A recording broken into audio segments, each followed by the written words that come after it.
Donc, bonjour, rebonjour, bienvenue à cette nouvelle session de présentation de la Facilité européenne pour les villes, EU City Facility. C'est le second séminaire que nous organisons donc avec l'agence Auvergne-Rhône-Alpes Énergie Environnement. On reviendra bien sûr sur notre rôle à la FCCRE et à l'agence Auvergne-Rhône-Alpes Énergie Environnement. L'idée de ce séminaire aujourd'hui, bien sûr, ça ne veut pas. J'ai un souci pour dérouler. Voilà.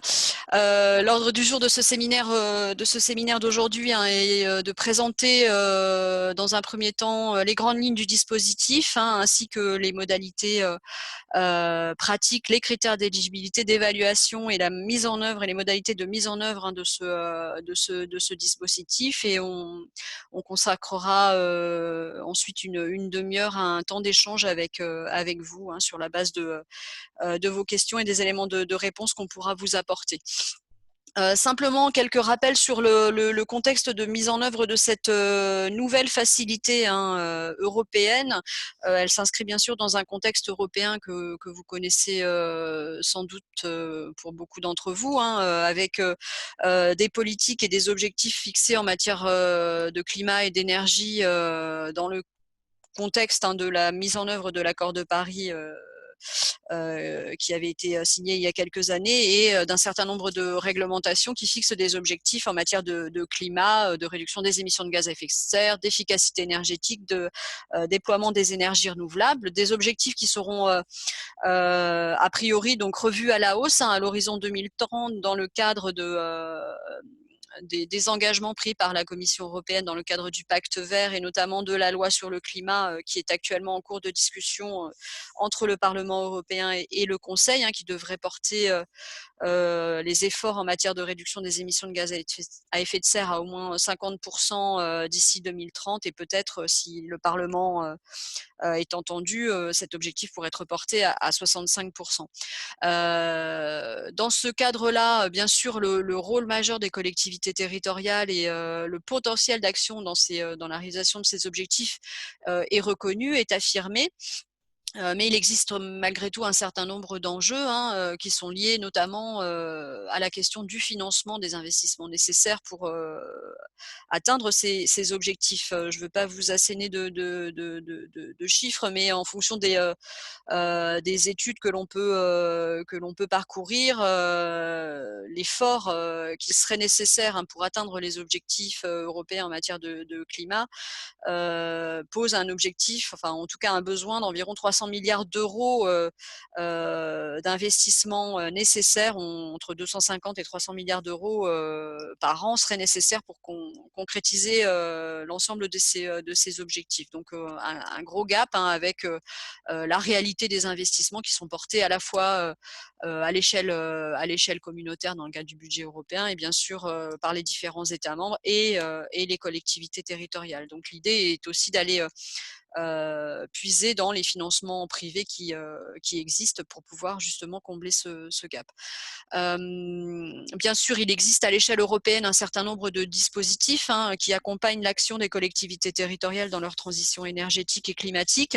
Vous connaissez bien sûr la politique de cohésion qui va venir soutenir les investissements portés par les acteurs et notamment les collectivités territoriales.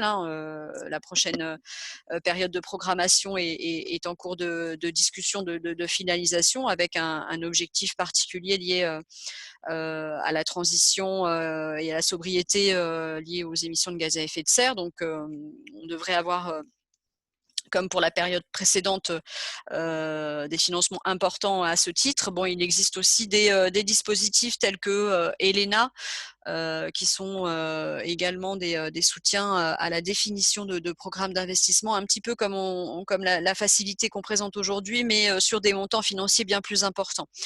D'autres programmes liés notamment à InvestEU qui vont venir également soutenir les investissements, et d'autres mécanismes. Mais encore faut-il bien maîtriser ces différents mécanismes pour pouvoir éventuellement y émarger.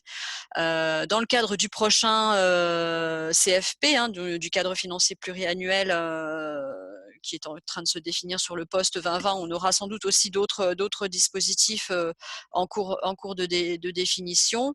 Également dans le cadre du plan d'investissement pour une Europe durable qui est le bras armé des objectifs en matière de transition écologique et climatique liés au pacte vert. Et bien sûr, le plan de relance post-Covid, également en cours d'adoption, qui devrait aussi faire la part belle aux objectifs en matière climatique énergétique. Dans ce contexte-là, et malgré l'ensemble des dispositifs qui peuvent exister, il y a un certain nombre de difficultés qui ont été identifiées, en tout cas par la Commission européenne, liées à la capacité des collectivités territoriales à pouvoir émarger à ces différents dispositifs et pouvoir financer les projets qu'elles ont en lien avec leurs engagements climatiques et énergétiques.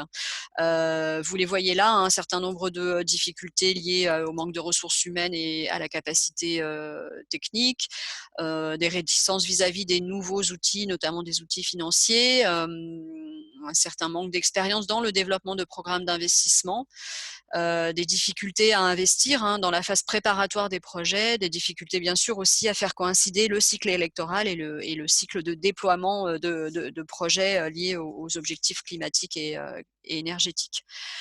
Dans ce contexte, la Commission européenne, au travers du programme pour la recherche et le développement, du programme H2020, a souhaité développer un outil spécifique et dédié aux collectivités territoriales, qui va prendre la forme d'un soutien à la fois technique, juridique, qui va permettre aussi aux collectivités lauréates de bénéficier de moyens d'échange avec leurs homologues, d'échange avec les représentants des institutions européennes, avec les représentants des financeurs et des organismes de financement privés.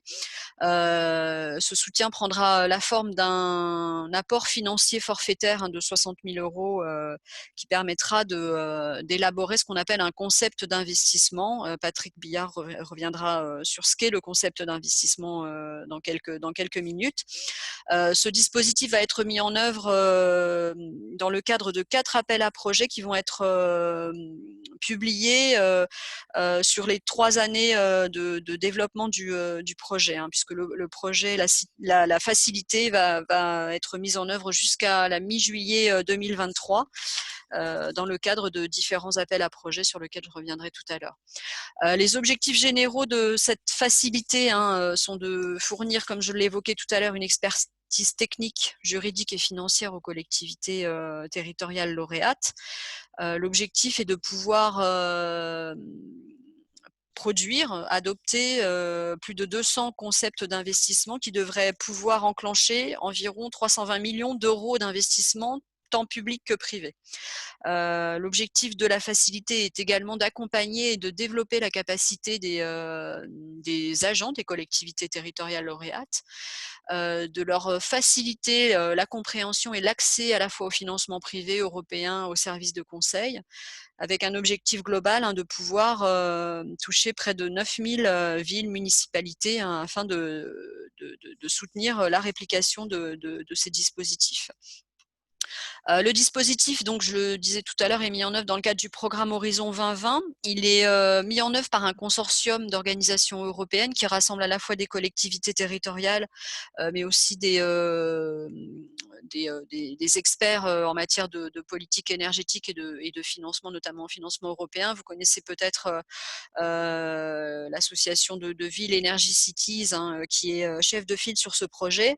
Elle est accompagnée par Climate Alliance, qui rassemble également des collectivités territoriales actives en matière de lutte contre les changements climatiques, de la FEDAREN, qui rassemble à l'échelle européenne les agences régionales de l'énergie, et d'experts Adelphi et Enviros, qui sont de nationalité allemande et tchèque.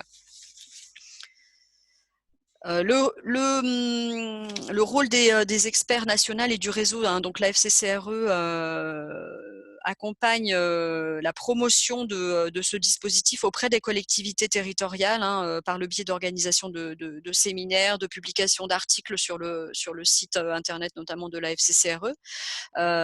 L'expert national, hein, dont le portage est assuré par l'agence Auvergne-Rhône-Alpes Énergie et plus particulièrement Patrick Billard, doit permettre d'accompagner, hein, aux différentes phases de mise en œuvre du projet, de la candidature à la mise en œuvre concrète du projet, doit accompagner les collectivités territoriales françaises. Donc, il reviendra plus particulièrement là-dessus, hein, dans les minutes qui viennent. Je vous disais que le dispositif va être mis en œuvre dans le cadre de 4 appels à projets successifs, hein. Donc le premier a été publié le 25 mai, donc on est à quelques semaines de la date de clôture, hein, qui est fixée au 2 octobre.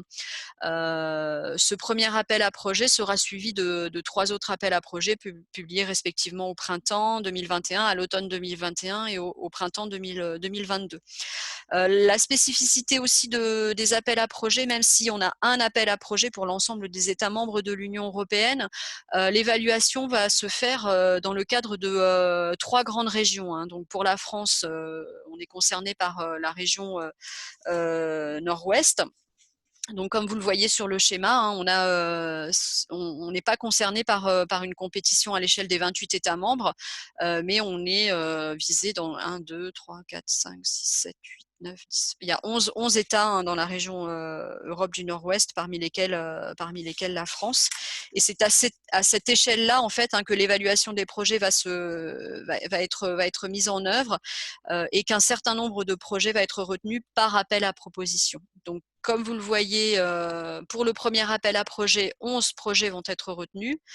Ce premier appel à projet a un petit peu vocation à être test, hein, et à préparer les suivants, où on aura un peu plus de projets qui seront retenus, hein, donc 23 projets dans le cadre du second appel à projet, 23 également dans le cadre du troisième et 18 dans le cadre du dernier appel à projet pour la région Europe du Nord-Ouest. Très brièvement, le parcours dans lequel s'inscrivent, hein, les candidatures portées par les collectivités territoriales, hein. On est actuellement dans la phase de soumission, hein, qui doit normalement durer 2 mois. Elle a été un petit peu prolongée dans le cadre de la crise liée au Covid, hein. Donc les candidats ont bénéficié de quelques semaines supplémentaires pour pouvoir en tout cas préparer leur candidature. Comme vous le voyez, hein, les différentes étapes sont censées aboutir à l'adoption d'un programme d'investissement, hein, qu'on appelle concept d'investissement, et ce, 1 an après la signature du contrat, et la mise en œuvre du programme doit être effectuée dans le cadre de 2 ans après l'adoption du concept d'investissement. Patrick, je te laisse la parole.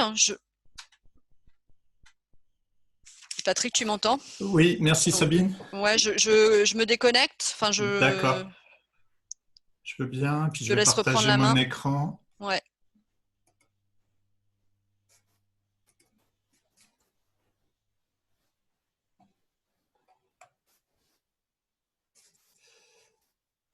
Voilà, juste, est-ce que Sabine, est-ce qu'on voit mon écran ouais, c'est là? bon. Parfait, ouais. Ok, super. Peut-être te mettre en plein écran. J'ai l'impression que tu n'y es pas, Oui, mais voilà, c'est bon. voilà, ok.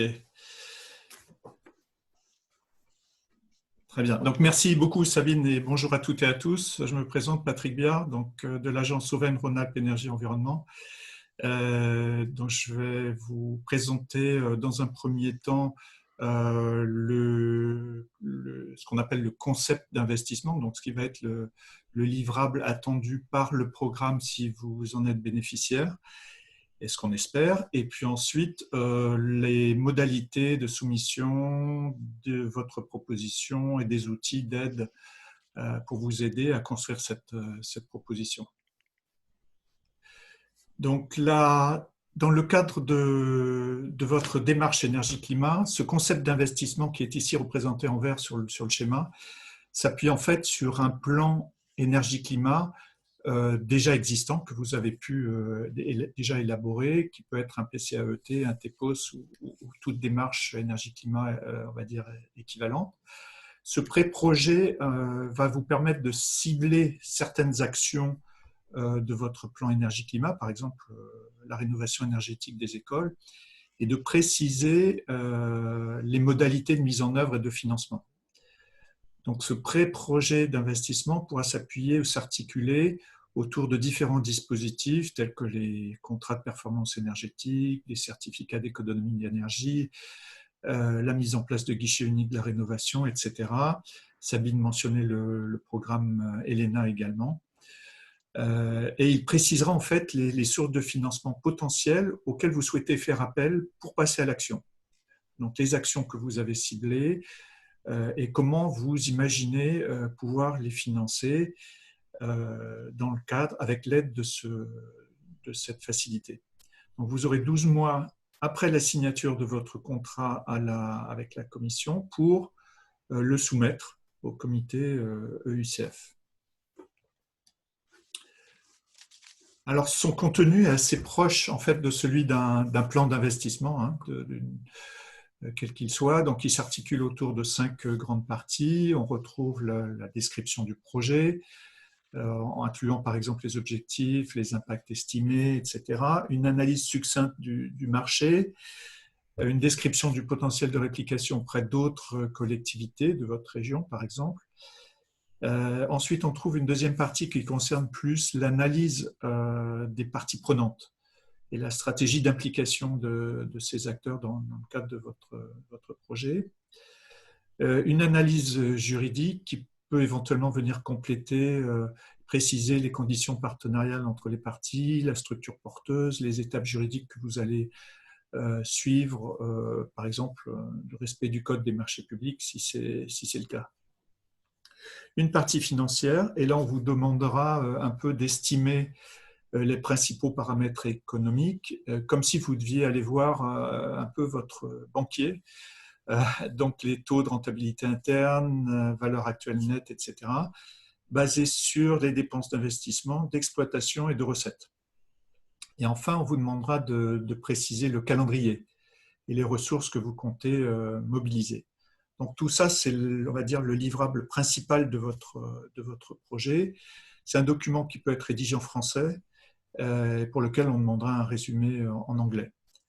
Il doit être soumis au cours de la première année, donc un an après, maximum un an après la signature du contrat, et donne lieu également au versement du reste de la subvention, donc 70% à la signature de votre contrat avec la commission et 30% lorsque vous transmettez votre concept d'investissement.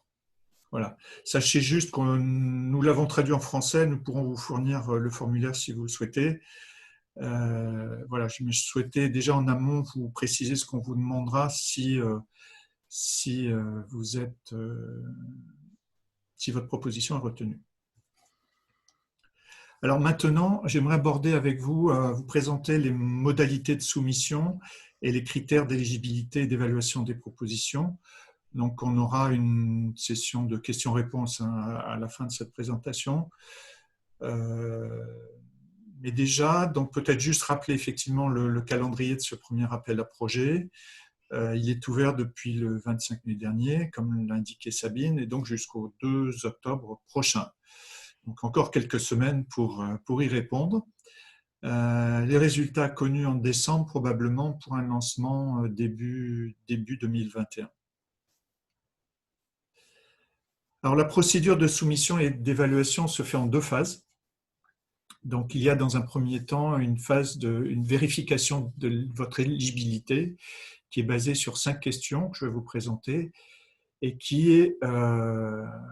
auxquelles il faut répondre de préférence oui, et qui vous permet de passer à la deuxième phase qui est une phase en fait de définition et de soumission en ligne de votre proposition et d'évaluation également qui est basée sur des critères que je vais vous présenter.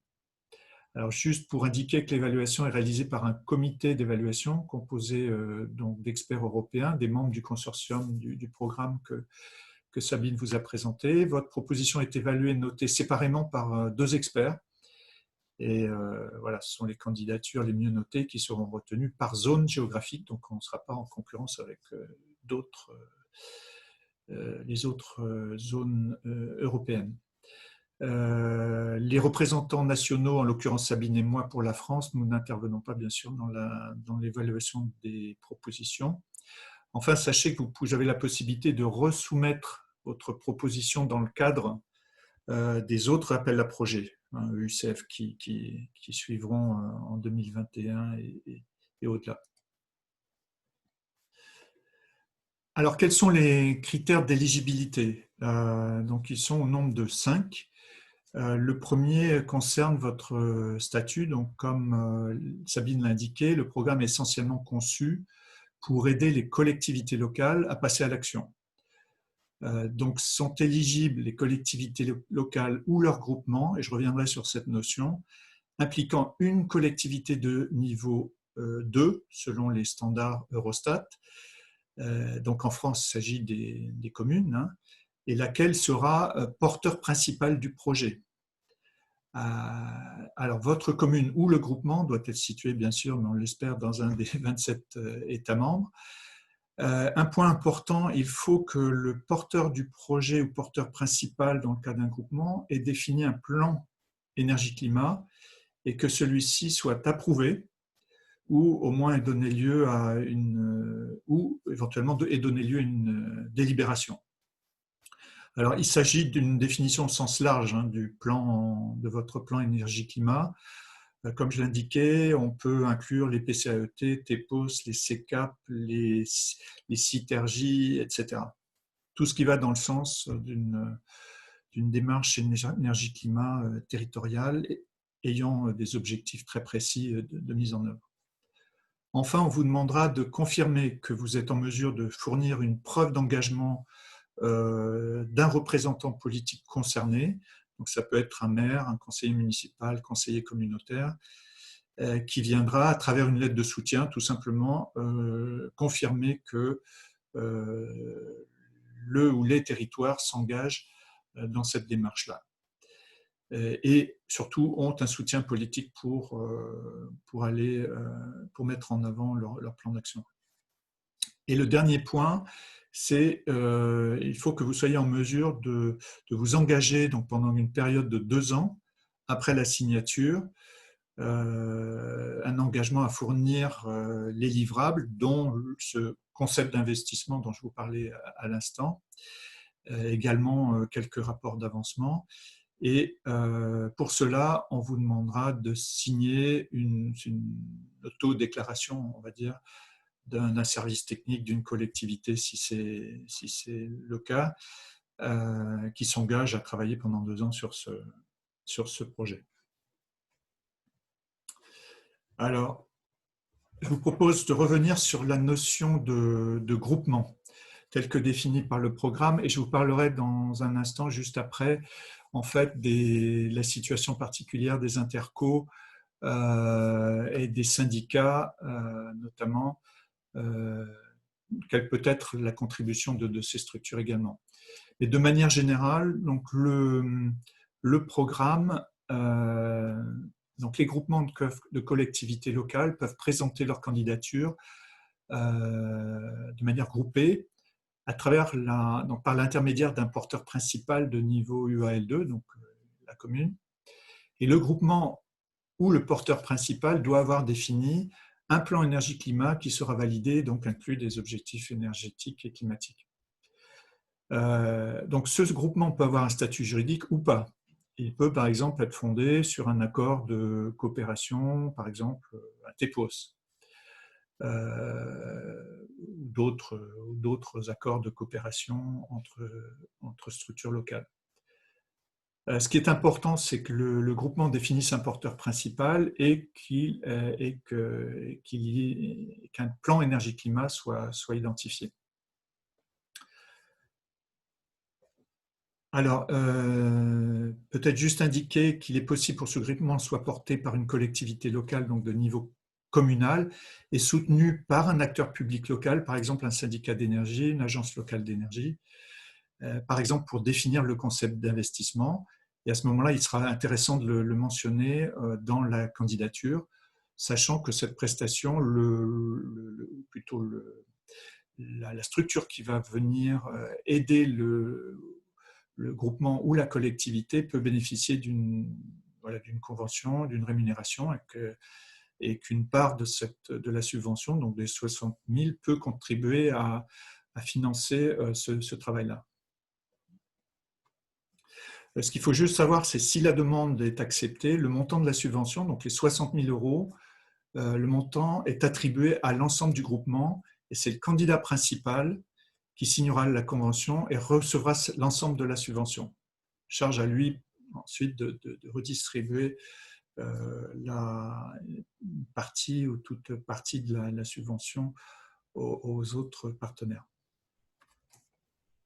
Alors, dans le cadre des intercommunalités, et c'est un point qu'on a été amené à préciser, notamment depuis le dernier webinaire.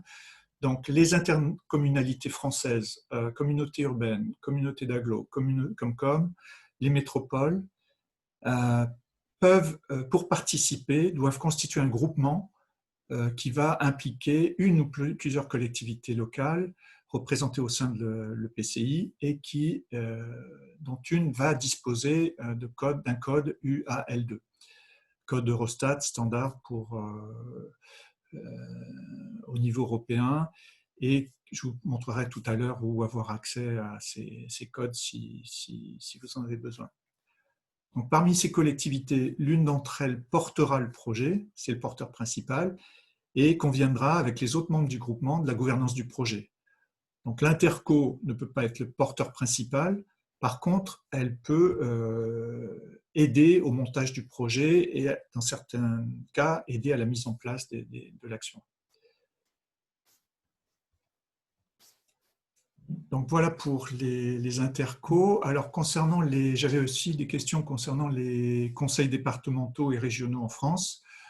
Donc la situation est un peu semblable. Donc ils peuvent contribuer à la constitution d'un groupement local, participer à la définition, mise en œuvre du concept d'investissement, promouvoir l'avancement du projet auprès d'autres collectivités, etc. Et donc il est intéressant, lorsque vous allez soumettre ou écrire votre proposition, de le mettre en avant. Donc, de mettre en avant ce lien au niveau départemental ou régional s'il existe. Enfin, certains syndicats intercommunaux en France, donc que ce soit les syndicats départementaux d'énergie, les SIVOM, les EPT, mais également les agences de l'énergie, par exemple. Donc, ces structures-là n'ont pas la possibilité de porter une proposition. Par contre, ils peuvent complètement contribuer à la constitution d'un groupement local, soutenir une ou plusieurs collectivités, encore une fois, les aider à définir leur concept d'investissement, peut-être mobiliser des acteurs locaux, réaliser certaines études, etc. Et si c'est le cas, c'est intéressant, encore une fois, de l'indiquer dans la proposition, y compris la rémunération éventuelle entre le porteur de projet et la structure concernée, si vous l'avez définie. Donc, il y a une rubrique, notamment allocation des dépenses, orders, où vous pouvez l'indiquer. Alors, que faut-il fournir lors de la soumission en ligne? Donc, il y a un formulaire à remplir en anglais, mais qui est assez succinct, en 3 parties, où on va vous demander d'identifier le candidat ou le groupement, le processus proposé pour le développement du concept d'investissement, sa mise en œuvre, et on vous demandera certaines pièces justificatives qui peuvent être rédigées en français, donc pas besoin de les traduire, le plan énergie-climat, une lettre de soutien d'un élu, un ou plusieurs élus, et le formulaire d'autodéclaration indiquant que vous êtes prêt à travailler sur ce projet pour les 2 prochaines années. Alors, vous trouverez sur ce slide en fait le détail des points à préciser dans le formulaire en ligne. Concernant le développement, on retrouve notamment les aspects de gouvernance et d'implication des acteurs qui sont relativement importants à mettre en avant. Enfin, dans la mise en œuvre, vous avez tout ce qui est potentiel de réplicabilité à d'autres collectivités locales. Par exemple, si vous travaillez dans le cadre d'un groupement ou éventuellement au-delà de ce groupement. Alors, à titre indicatif, je rappelle ici les actions qui sont financées sont éligibles et financées par EUCF et les affectations possibles de la subvention. Donc, leur définition est assez large. Hein. Donc, il s'agit d'aider à la mise en place, donc à l'assistance à la mise en place et au montage de projets. Ça ne finance pas de l'investissement, donc ça finance essentiellement et uniquement de l'accompagnement. Par contre, donc effectivement, la subvention peut vous aider à financer du personnel en interne, mais également des prestations externes, en partie ou complètement.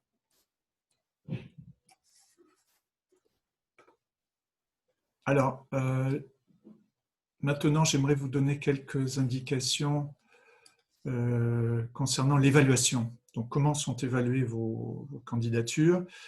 Alors, comme je vous l'ai indiqué précédemment, les candidatures sont évaluées par un comité d'experts. Donc, ils vont vérifier que vous avez bien fourni les 3 pièces justificatives.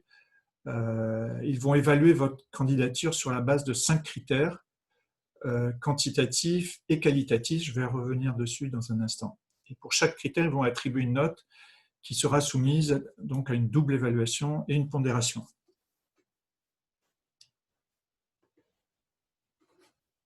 Donc voici les critères et leur pondération. Donc vous voyez que notamment le montant de l'investissement, par exemple, représente 30% de la note finale. Hein. Donc c'est un élément, mais c'est loin d'être l'unique critère d'évaluation de votre proposition. Donc ce qui est important, c'est de mettre en avant par rapport au périmètre de votre action. Donc, si c'est au niveau de commune, ça peut être plus modeste, des actions qui sont relativement innovantes par rapport à ce que peut-être vous avez pu mettre en place jusqu'à ce jour et pour lesquelles vous avez besoin d'une aide. Donc soit en interne ou à travers des prestations externes. Donc le montant, et puis ainsi de suite, un certain nombre de points. Donc vous voyez que la gouvernance représente c'est 8% du total, et l'engagement des acteurs et l'alignement sur les objectifs de UCF, 16% du total chacun. Donc votre proposition va être évaluée selon ces critères et ces pondérations. Et donc maintenant concrètement, pour soumettre votre candidature, vous allez utiliser une plateforme informatique développée par le programme. Donc, cette plateforme, voilà, en fait, vous avez le lien ici et vous allez tomber sur la page donc, du programme et cliquer sur Apply. Et là, vous allez suivre une démarche en 2 temps.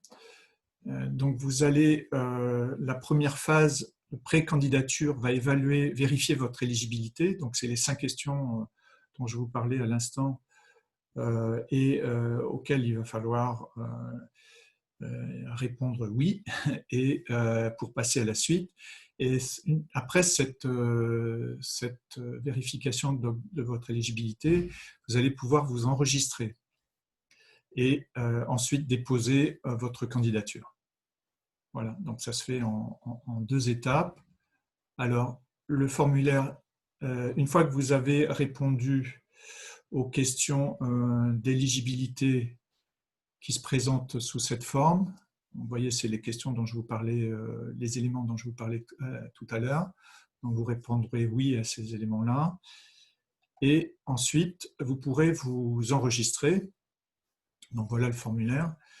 Le nom donc de la commune, donc de la collectivité locale niveau 2 ou de son groupement, quelques éléments d'information.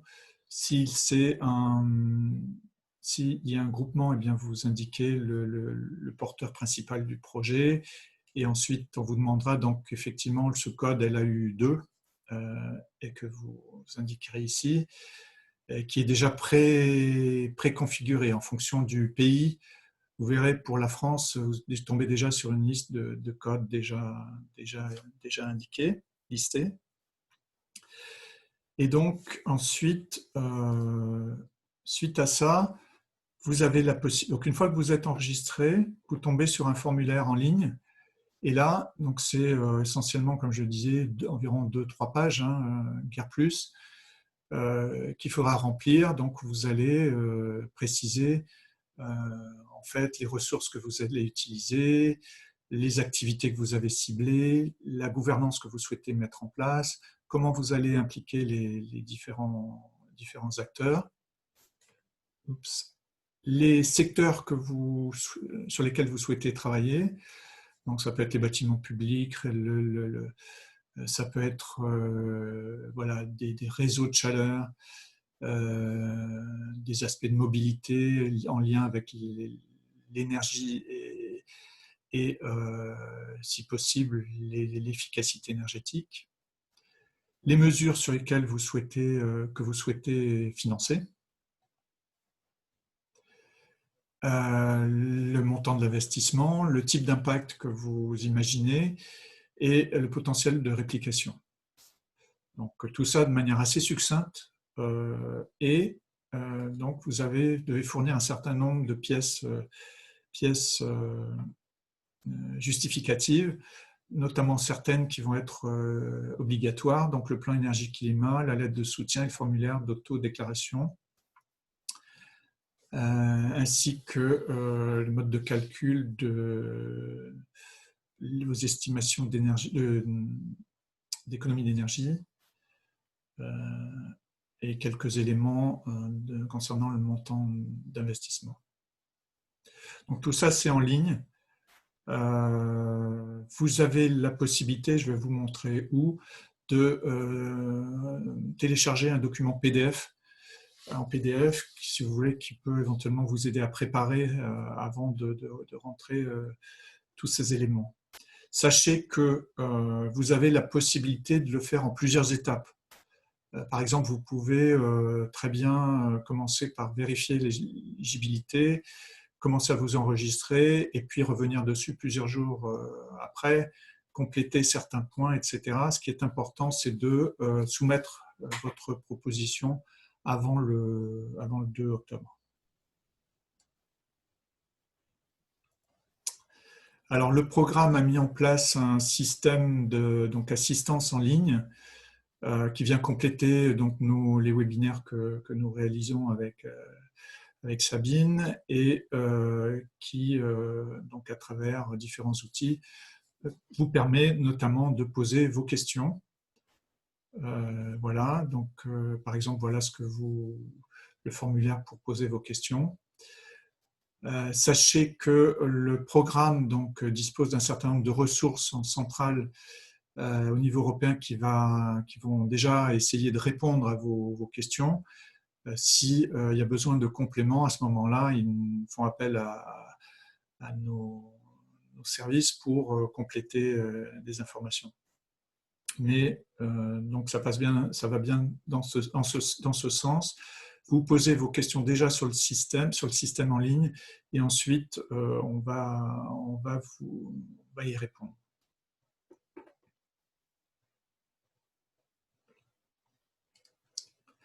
Alors, voici des liens qui me semblent assez intéressants pour vous aider sur les aspects pratiques.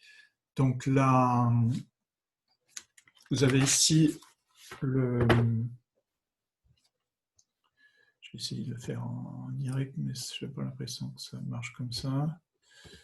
Est-ce que ça peut être plus simple là?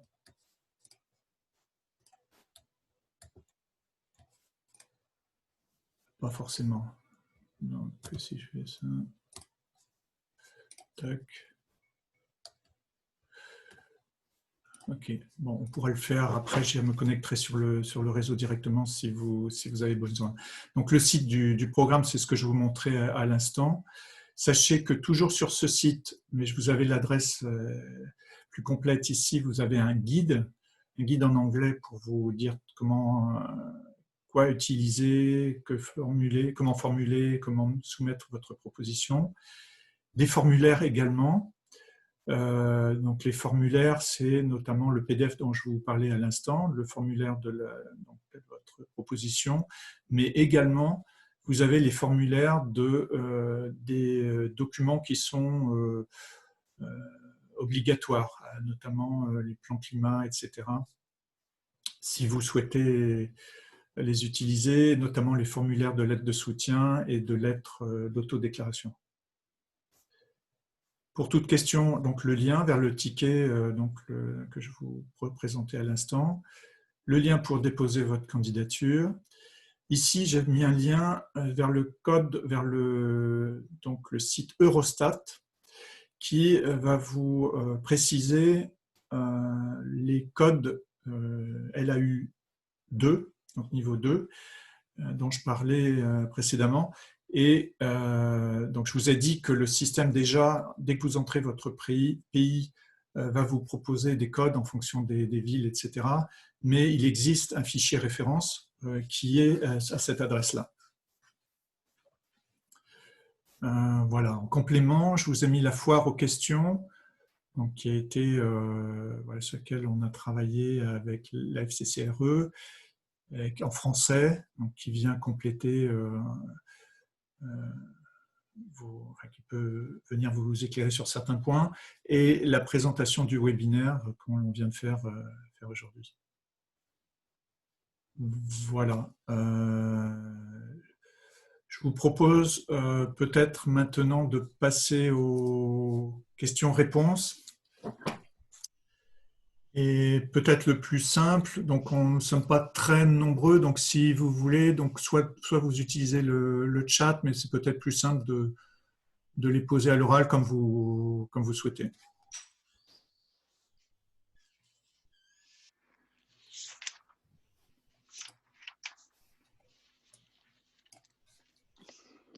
Est-ce qu'il y a des questions?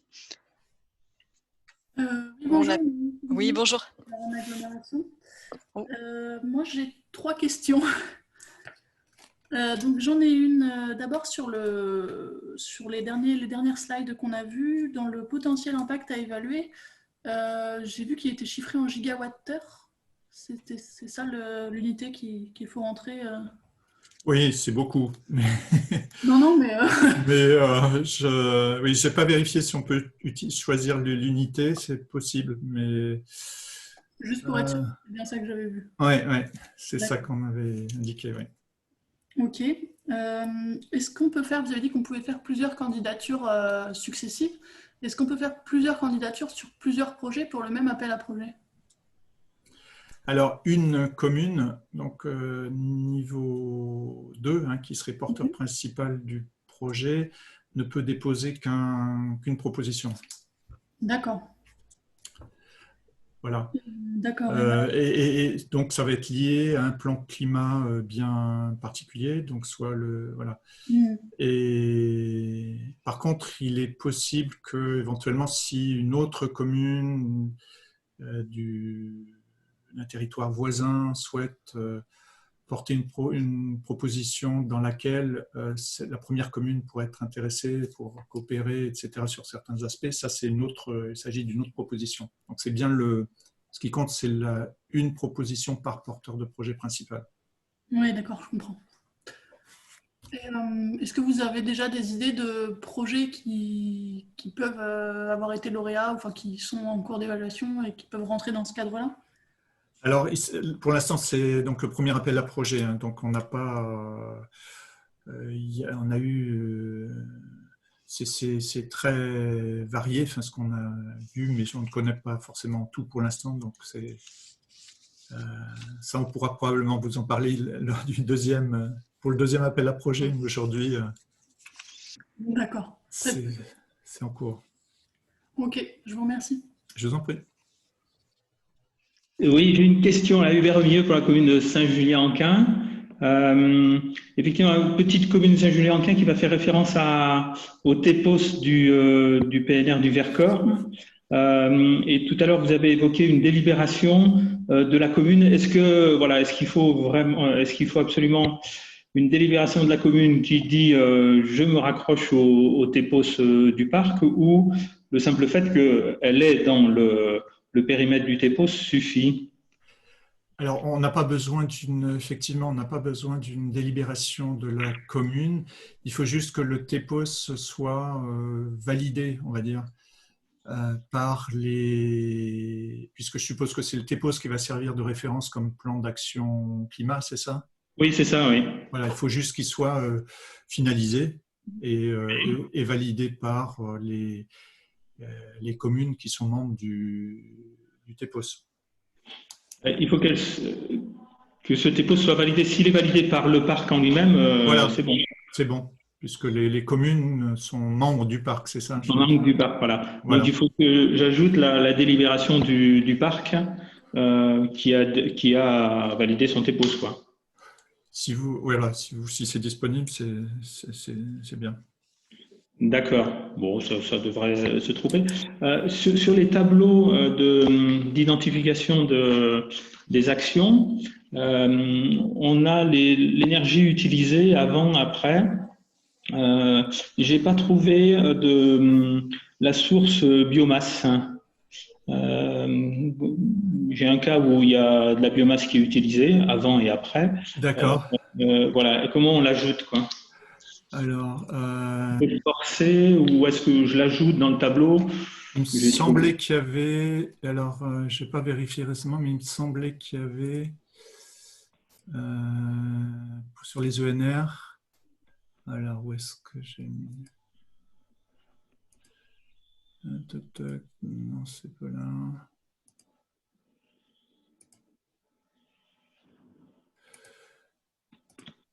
Pardon, je suis en train de...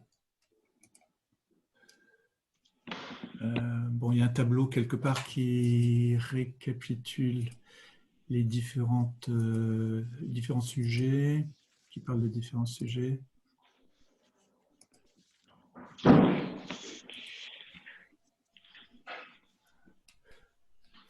Oui, ça doit être le tableau d'évaluation, je suppose.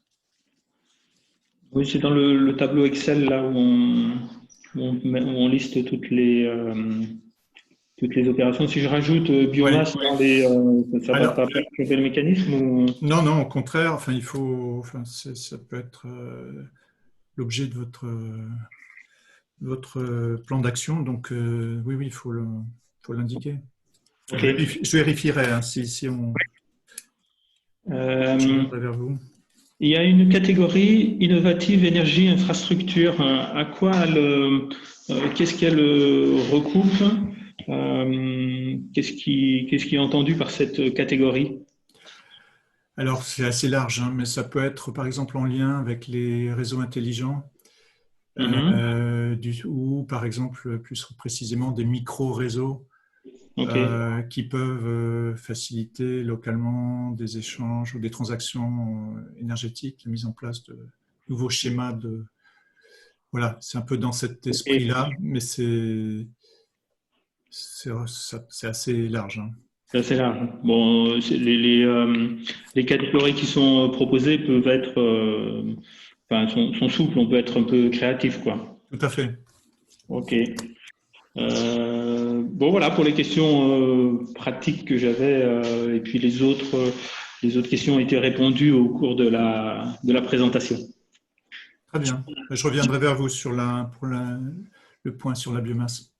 Je me fais l'écho de questions qui sont posées sur le chat, Patrick. Une question posée sur l'objectif de réplication et l'échelle de cette réplication, s'il s'agit d'une échelle locale, nationale ou européenne.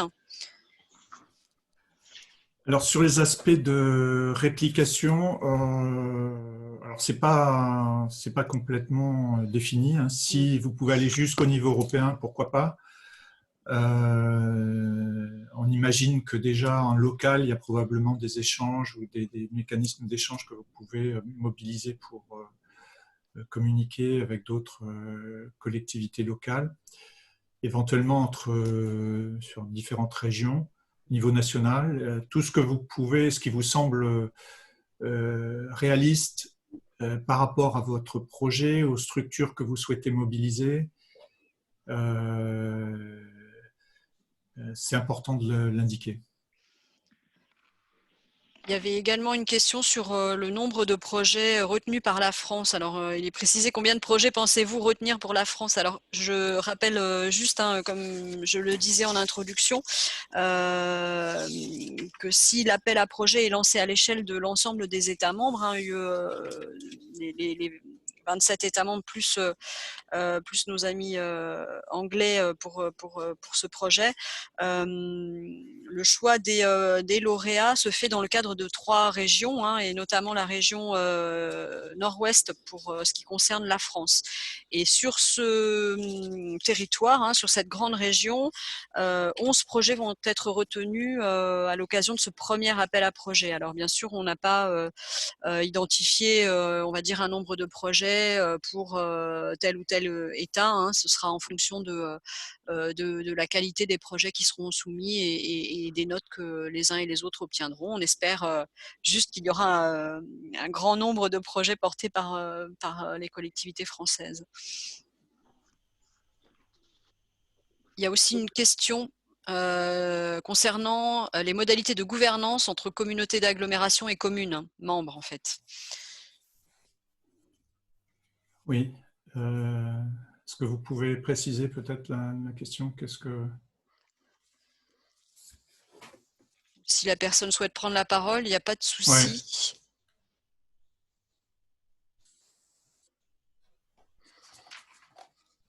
Ouais.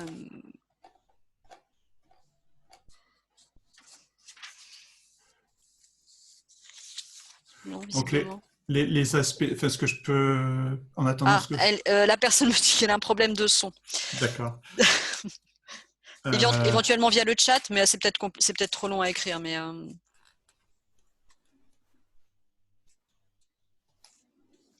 Oui, donc en termes de gouvernance, ce qu'il faut mettre en œuvre, c'est donc ce groupement, hein, qui peut impliquer une ou plusieurs collectivités locales qui sont représentées au sein de l'EPCI, donc de la communauté urbaine, communauté d'agglo ou autre. Et après, vous viendrez préciser comment vous vous organisez précisément par rapport à votre projet et aux actions que vous souhaitez mener entre la commune et les autres collectivités et l'intercommunalité.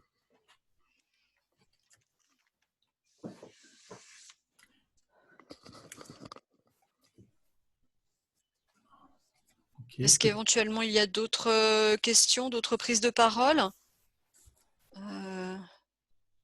Ah oui, un autre commentaire que je lis à haute voix. Une part importante de la note est liée à l'ambition d'investissement des communes qui va peut-être jouer en défaveur des petites communes.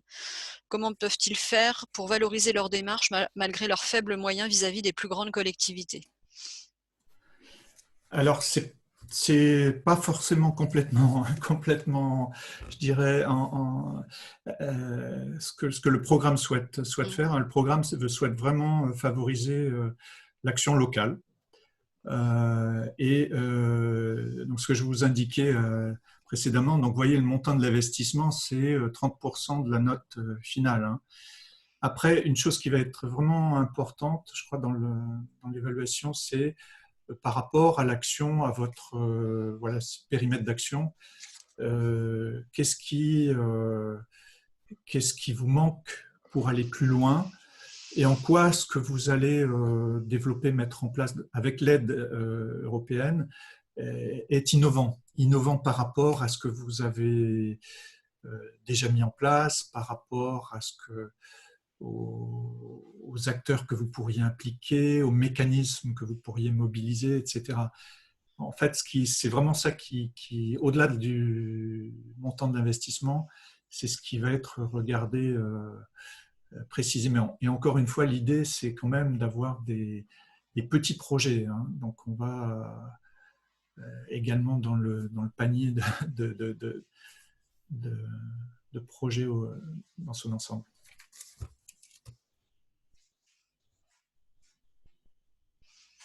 Du coup, ça m'amène une nouvelle question, si je peux.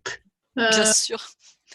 Nous, Val-de-Garonne Agglomération, donc on ne peut pas être les porteurs de projets principaux. Ça, j'ai compris. Donc, si c'est l'une de nos communes qui souhaite porter un projet, elle peut le faire uniquement sur son périmètre.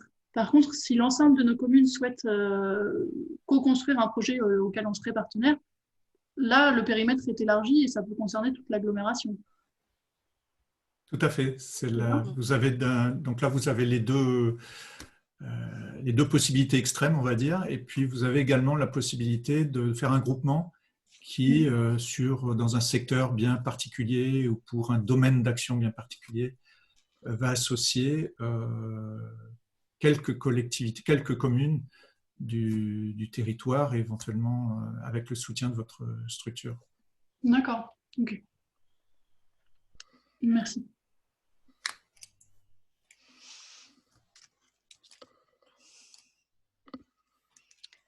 Est-ce qu'il y a d'autres questions, d'autres prises de parole ou via le chat?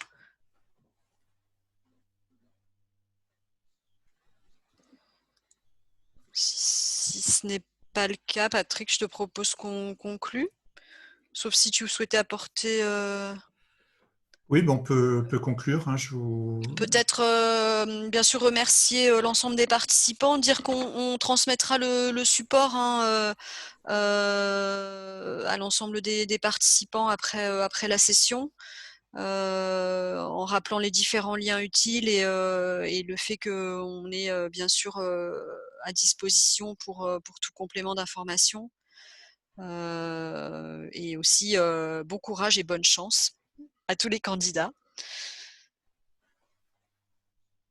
Patrick, je ne sais pas si tu souhaites. Oui, juste, non, merci de nous avoir rejoints. Hein, et encore une fois, n'hésitez pas à vous inscrire dans cette démarche. Et puis, si vous n'arrivez pas ou ne souhaitez pas, enfin, dans l'immédiat, soumettre une proposition, ça sera peut-être pour le prochain appel à projet là, de 2021. Il vous reste encore quelques semaines, donc mettez à profit ce temps-là pour nous soumettre vos projets si vous êtes intéressés. Merci beaucoup. Merci à tous et à bientôt. Et à bientôt. Au revoir.